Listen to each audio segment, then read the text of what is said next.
அன்பார்ந்த இணையதள நேயர்களை மீண்டும் www.qcrc.in என்ற இணையதளத்திற்காக நியூஸ் செய்தியிருக்கையில் உங்களை சந்திப்பதில் பெருமகிழ்ச்சி அடைகிறோம். இன்று 21 செப்டம்பர் 2009க்கான முக்கிய செய்திகளை தற்போது பார்க்கலாம். புதுவை மாநிலத்தில் பல கட்சிகளை ஆரம்பித்து கட்சிகள் தாவி கூட்டணி தாவி தற்போது தன்னுடைய தாய் கட்சியான காங்கிரஸில் சேர்ந்திருக்கும் கண்ணன் புதுவை ராஜ்யசபா வேட்பாளராக காங்கிரஸ் அறிவித்துள்ளதாக டெல்லியில் இருந்து தகவல்கள் வெளிவந்து கொண்டிருக்கிறது.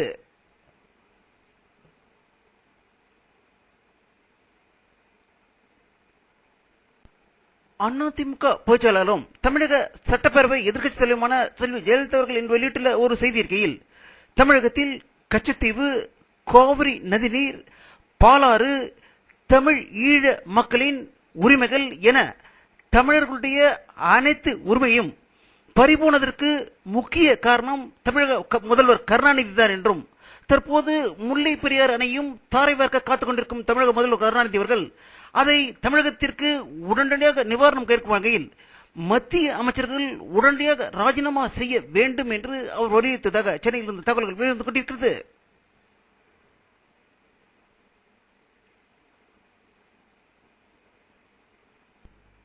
காங்கிரஸ் தலைவர் ராஜீவ்காந்தி கொல்லப்பட்டு குற்றவாளியாக வேலூர் சிறையில் இருக்கும் நளினி தற்போது உண்ணாவிரதம் இருந்து வருவதாகவும், சிறை தண்டனை நாள் முடிந்தும் பல ஆண்டுகளாக தன்னை சிறையில் வைப்பதற்கு எதிர்ப்பு தெரிவித்து இந்த உண்ணாவிரத்தை அவர் தொடங்கியுள்ளதாக வேலூரில் இருந்து தகவல்கள் வெளிவந்து கொண்டிருக்கிறது.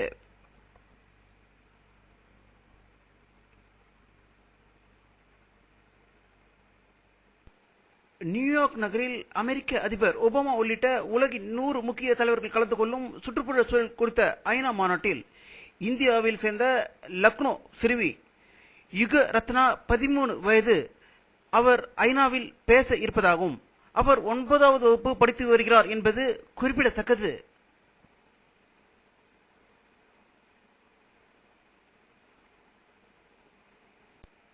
சென்னை புதுடில்லி இடையிலான துரந்தோ ரயிலை மத்திய அமைச்சர்கள் இன்று கொடியசைத்து அனுப்பி வைத்ததாகவும், இந்த அதிவேக ரயில் வாரம் 2 முறை இயக்க ஏற்பாடு செய்யப்படும் என்று மத்திய மந்திரிகள் உறுதி அளித்திருப்பதாகவும் சென்னையில் இருந்து தகவல்கள் வெளிவந்து கொண்டிருக்கிறது.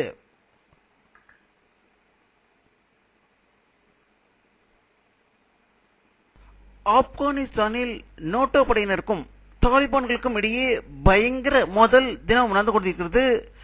2 நாட்களுக்கு முன்பு இத்தாலி வீரர்கள் 6 பேர் கொல்லப்பட்டு அவருடைய உடல் அவருடைய சொந்த நாடான இத்தாலியில் இன்று புதைக்கப்பட்டதாகவும், இதன் பிறகு வாஷிங்டனிலிருந்து வந்து கொண்டிருக்கும் செய்தியில் தாலிபான்களை ஒடுக்குவதற்கு மேலும் ராணுவ படை வீரர்கள் தேவைப்படுகிறார்கள் என்றும், அதிக ராணுவ படை இருந்தால்தான் அவர்களை வெற்றி கொள்ள முடியும் என்று செய்தி வெளிவந்துள்ளதாக வாஷிங்டனில் இருந்து தகவல்கள் வெளிவந்து கொண்டிருக்கிறது.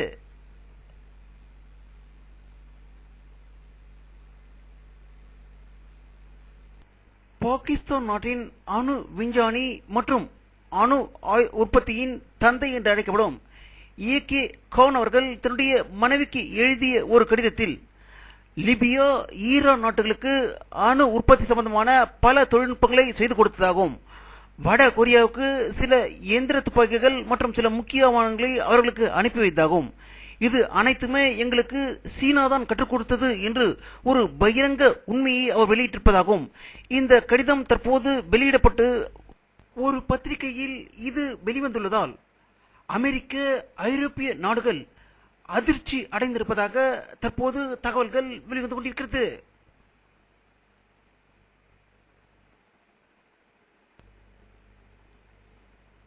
சீனாவின் மருந்து பொருட்கள் ஏற்றுமதியின் திருட்டுத்தனம் நடந்திருப்பதை அந்த நாடு தானாகவே ஒத்துக்கொண்டிருக்கிறது என்றும், ஆப்பிரிக்க நாடுகளில் ஒன்றான நைஜீரியாவுக்கு மருந்து பொருட்களை ஏற்றுமதி செய்ததில் அந்த பொருட்களின் மீது பல நாட்டு முத்திரைகளை குத்தி made in India, made in America போன்ற போலியான பெயர்களில் மருந்துகளை ஏற்றுமதி செய்திருப்பதால் உலக நாடுகள் அதிர்ச்சி அடைந்ததை ஒட்டி ஆப்பிரிக்க நாடான நைஜீரியாவிடம் தற்போது அது மன்னிப்பு கோரியுள்ளதாக தகவல்கள் வெளிவந்து கொண்டிருக்கிறது.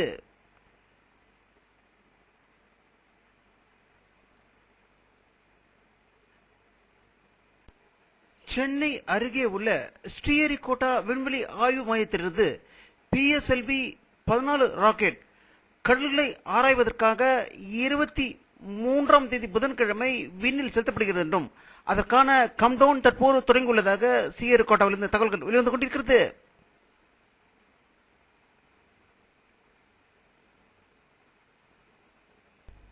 உலக முழுவதும் இன்று ரம்ஜான் கோலாகலமாக கொண்டாடப்பட்டதாகவும் இந்திய ஜனாதிபதி பிரதீபா பட்டேலை இஸ்லாமியர்கள் நேரடியாக சந்தித்து ரம்ஜான் வாழ்த்துக்களை டெல்லியில் தெரிவித்ததாக டெல்லியிலிருந்து தகவல்கள் வெளிவந்து கொண்டிருக்கிறது.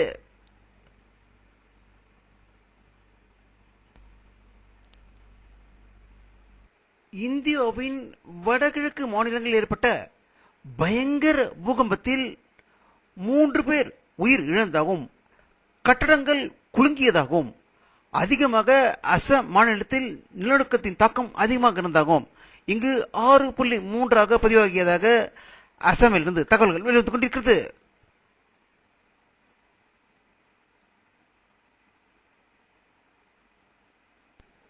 வானிலை அறிக்கை 21 செப்டம்பர் 2009 பிற்பகல் 4 மணியில் எடுக்கப்பட்ட சேட்டலைட் போக்குவரத்தை தற்போது பார்த்துக் கொண்டிருக்கிறீர்கள்.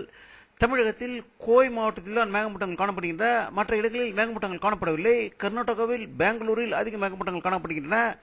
இன்றும் வெயிலின் தாக்கம் தமிழகம் முழுவதும் அதிகமாக இருந்தாகவே தகவல்கள் வெளிவந்து கொண்டிருக்கிறது.